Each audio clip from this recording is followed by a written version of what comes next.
Sir आप जानना चाहते होंगे कि इस मेगा मॉडल को हम किसानों तक कैसे पहुंचाएंगे। तो इसके लिए हमने सर एक पूरा मॉडल डेवलप किया हुआ है और उसको हमने LIC मॉडल कहा है। मतलब एक कुछ नाम देना है तो LIC मॉडल दिया है। तो इसमें जो व्यक्ति है उसके एग्रीमेंट वगैरह सब कुछ रहेंगे, उसमें ये सब चीज़ के आपको इस ऐप के माध्यम से ऐसा होगा, ऐसा होगा, ऐसा होगा, ऐसा होगा, ऐसा ऐसा होगा, और हम इस तरीके से आपको पेमेंट ऐसे मिलेंगे, 1 MSP मिलेगी, वो सब रिटन डाउन होगा। जो व्यक्ति ये करेगा, करने जाएगा, ही विल बी गेटिंग 2000, 5000, 10,000, 3 तरीके के जो खेत होंगे डिपेंडिंग अपॉन द साइज, ये LIC एजेंट को मिलेगा। और वो जिसको वो ऑलरेडी एग्रीमेंट कर चुका है उससे वो मेंटेन करना कोई दिक्कत तो नहीं आ रहा है। ये सबके लिए वैसे तो सब ऐप से होता रहेगा, लेकिन चूंकि उसको इन्वॉल्व रखना है और उसको कंटिन्यू प्रॉफिट देना है, तो whatever he will get in first year, that will be उसका 10% he will be continue to get. अब 1 मिनट मान लें सर, अच्छा उसको जो है जब तक उसका खाता नहीं खुलता है तो उसको टोकन सब्सिस्टेंस अलाउंस भी मिलेगा, राइट सर। बाद में वो कट जाएगा उससे, जिससे कि मान लो उसको मोटरसाइकिल जाने शुरू में जब तक जो है ना वो लोगों को विश्वास नहीं आएगा तब तक तो सर वो उसको सर्वाइव करना है, तो उसके लिए एक मॉडल होना चाहिए। तो he will get the transport allowance, this allowance, लेकिन nothing will be on the CFB, it will be charge on them.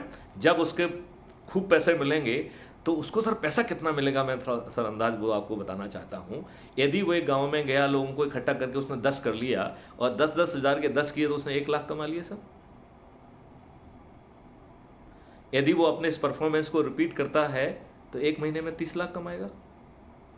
अब अज्यूम करिए कि सर 1 साल के बाद जो है ना वो कमाना बंद कर देता है, तो ये 30 लाख जुड़ के 1 साल में 3.6 करोड़ होंगे। इसका 10% उसको रिन्यूअल मिलने वाला है। इट मीन्स 36 लाख की उसकी अर्निंग है।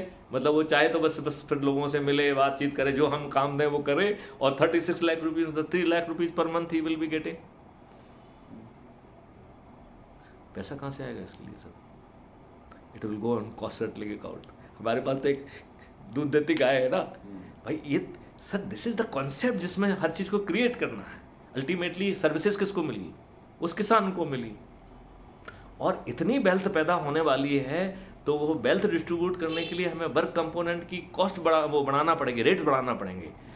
क्योंकि किसी ने मुझसे एक क्वेश्चन पूछा कि सर आपने इतना पावरफुल मॉडल किया है, हमारे किसान तो सब दारूखोर हो जाएंगे, उन्हें कुछ करना ही नहीं होगा, तो फिर वो कैसे करेंगे? तो हमने कहा हम उनको मीनिंगफुली एंगेज रखेंगे, उनके लिए योगा रहेगा, आयुष मॉडल रहेगा, उनको जो है ना उनके हर खेती पे जो है ना उनके लिए और कलरफुल जो है फेस्टिवल डिज़ाइन किए जाएंगे, and everybody will be involve. और उसमें डिसेंटिव और सेंटिव वाला भी कर देंगे कि आप ऐसा करोगे तो इतने पैसे और मिलेंगे, क्योंकि देयर इज इनफ वेल्थ। हम जो बांट रहे हैं आपका ही तो आपको बांट रहे हैं सर। हमने आपको बांटा और आपके कॉस्ट सेटलिंग अकाउंट में चला गया वो, तो हमने अपने खिस्से तो कुछ दिया नहीं ना। But it will be creating the incentive and disincentive. आपको किस हद तक सर ये मॉडल प्रैक्टिकल दिखता है या हवाई दिखता है? मैं सोचता हूँ कि एक पायलट प्रोजेक्ट टाइप की चीज़ को करने से शायद कुछ चीज़ें सामने आए। देखिए सर, बैक एंड इंजन तो देखिए इसमें सर पायलट वायलट छोड़ दें सर, प्रॉब्लम क्या हो सकती है आप सर अंदाज लगाएं सर, बताएं। लेट्स प्रिज्यूम कि pilot is going to fail, क्या फेल होगा? ये देखिए टेक्नोलॉजी तो जहाँ तक सवाल है वो तो बिल्कुल सही है, वो तो करेगी अपना काम। नहीं सर, अपन सर ह्यूमन बीइंग का तो जो है ना सर इतने अपन ने क्वालिटी कंट्रोल वो रखे हुए हैं और इंस्टेंटेनियसली। अब सर जैसे अज्यूम करिए सर, हमने इसमें पहली बार एक कॉन्सेप्ट जो अभी हम बताना भूल गए थे, हमने बिहेवियर रिपोर्टिंग है। तो जैसे हमने जाके क्वालिटी कंट्रोल आपका किया तो हमने दादा गुड मॉर्निंग कहा कि नहीं कहा, नमस्ते दादा, पैर छुए, पाँव लागू आपके, आपने हमने दरवाज़ा बंद करते गए कि नहीं गए हैं, इसकी रिपोर्टिंग जो है ना ली जाएगी। एंड वो रिपोर्टिंग के आधार पर it will be creating a performance multiplier. तो यदि हम करिए कि हमें 1000 रुपये मिलना चाहिए, यदि हमारा मल्टीप्लायर आया 0.7 तो हमें 1000 की जगह 700 रुपये मिलेंगे, और 300 रुपये उसको नहीं मिलेंगे। वो 300 रुपये will go into the double, वो उनके वेलफेयर फंड में। किसके वेलफेयर फंड में? उसी व्यक्ति के वेलफेयर फंड में। मतलब एजेंट्स मतलब LIC agents as a community. तो इसमें it's not only for agent, it's for everybody. वही मैंने कहा ना कि तो ये हमने सर human- उनके ह्यूमन एलिमेंट को भी तो कंट्रोल कर रहे हैं ना सर हम। हाँ, मतलब ह्यूमन एलिमेंट्स का आपको अभी पेमेंट हो रहा है और आपको सर परफॉर्मेंस इंडेक्स 0.7 मिल रही है, 1000 जगह की अगर 700 मिले और उसमें कहेगा कि you got the 700 because the 300 has been deducted because of your performance and these are lacking in your performance, वो उसी समय इंप्रूव करेगा। और यदि वो नहीं कर पाया तो आपके पैरों में लौट जाएगा कि भाई साहब मुझसे गलती हो गई, आप मुझे ग्रेडिंग ठीक दे दो, अगली बार से मुझसे गलती नहीं होगी। कहेगा कि नहीं कहेगा? हाँ, वो तो है ही। तो फिर आप बिहेवियर कंट्रोल कर ले जाएंगे। नंबर 1। नंबर 2, ये कोई विदेश से आई हुई चीज नहीं है। इस concept has been generated by the Maithili Sharan Gupt. तो with the experience we will change the technology, we will change that modified. हाँ, ये तो देखिए सर, ये जैसे कहीं विदेश से तो चीज आई नहीं है। फीडबैक की बात आती है। ये फीडबैक तो सर रियल टाइम मिलेगा ना सर। हाँ, तो उस रियल टाइम से जैसे जूम करिए सर कि बाय लास्ट सभी के जो नंबर कट रहे हैं, then we will arrange the training for the group कि भाई तुम्हारा ये फीडबैक आ रहा है, क्यों तुम्हारे नंबर कट रहे हैं। मतलब एज द प्रॉब्लम विल। नहीं, मैंने कहा ना technology can help us to a great. Sir इसमें हमने क्या क्या किया मैं आपको बताऊं। मतलब basically I am trying to take a place of a god. God जो बैलेंसिंग कर रहा है, चूंकि अब वो लूज हो गई है, पहले ट्रेडिशंस में, गुरुओं के नॉलेज में और इसके डायरेक्शन में, या कई बार जो है ना सर वो रिलीजियस मैंडेट और इस मैंडेट में कई तरीके से वो चीज़ जो है ना डाली गई थी सर। अब वो चीज़ जो है ना डाइल्यूट हो गई है, तो हम उसको टेक्नोलॉजी से उस बैलेंसिंग को लाने की कोशिश कर रहे हैं, at the same time giving the lever in the hand of the farmer. क्योंकि आई एम हाईली अफ्रेड कि ये लीवर हम किसी ब्यूरोक्रेट या किसी दूसरे के हाथ में तो नहीं देंगे। हाँ, वो तो फिर वो बात आ गई।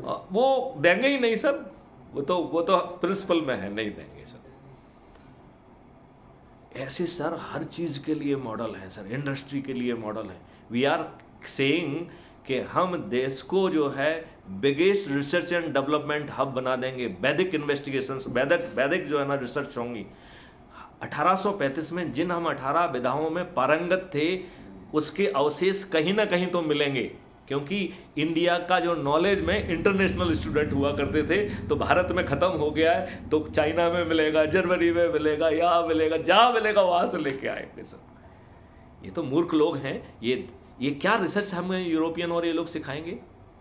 अभी सर आपको मालूम होगा कि नासा ने उसकी पिक्चर्स ली है राम सेतु की। राम सेतु जो है ना एज इट इज कंप्लीट जो है ना समुद्र के अंदर है, फुल।